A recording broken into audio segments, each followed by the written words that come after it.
Darling, I noticed that despite every clock that I've checked displaying the time, that we would normally find ourselves performing our nightly rituals before going to sleep. You not only remain on a different level of the house, but staring at a screen which emits blue light. Blue light, of course, being very detrimental to the act of getting a decent sleep, especially when observing right before bedtime. So, I suppose my question is, why? Why are you subjecting yourself to this? I see. It is for work. If I may, I would like to attempt to dissuade you from this action. While the analytical part of my brain entirely understands and believes you should continue so that you can maximise the amount of work you get done, the part of my brain that is your girlfriend and wants you to get enough sleep so you do not wake up tired or have lasting health problems that come from a broken sleep schedule, is strongly requesting that I tell you to go to bed. And before you speak, I must inform you that I will not take no for an answer. And you should know from past experiences that I do not say those words in jest. So, what do you say? An unfortunate, if entirely predictable answer. Very well. I shall attempt to convince you through logic and sound reasoning. Your assignment is not due until 12 p.m. tomorrow, correct? If that is the case, then there is no logic in working on it now, when you could come upstairs with me, into the bedroom, and get a good night's sleep, while still having more than enough time left when you awaken to get the assignment done in time. You will need a little bit of extra time to get to sleep, considering how soon before sleeping you're staring at a screen, including the detrimental blue light. But we can make up the extra 20 to 30 minutes in the morning by letting you sleep in. Since you'll have more than enough time already, this should be no issue. I see. So it is not simple, this single assessment. You have a sizable backlog of work to catch up on after your holiday. That does pose more of an issue, though it is one that can be easily solved.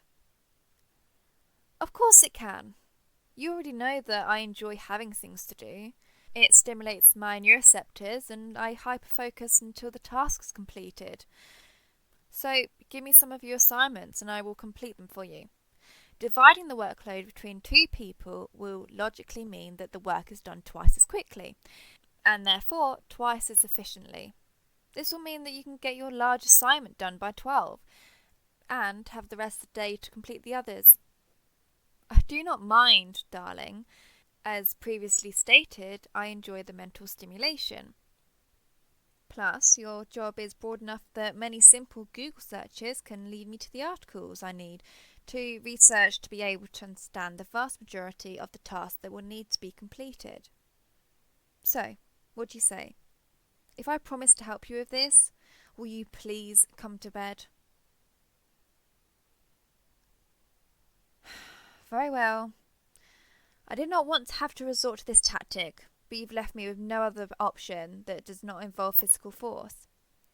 Over the course of our relationship so far, I've picked up on various aspects of your personality and taken myriad notes on all of them, even things that you have not admitted to me. For example, you seem to take responsibility and step up as the leader whenever we are working on something together, which could imply a deep-rooted psychological need to feel dominance over me, in which case I will play the submissive.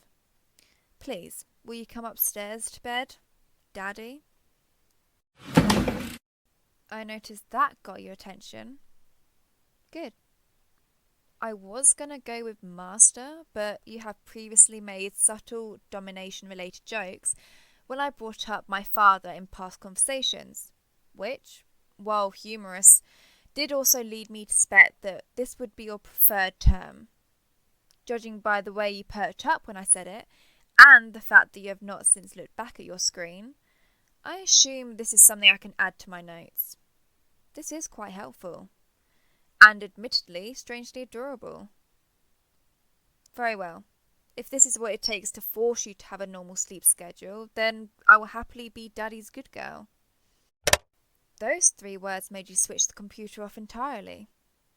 Interesting. Had I known that simply calling you Daddy would have this much of a positive impact on you, as well as on your sleeping habits, then I would have started doing it much sooner. This is a most fortunate development. Very well. We will work together on getting your assignment work finished tomorrow. In the meantime, I will head upstairs and await you on the bed. Do not keep me waiting, Daddy. I love you.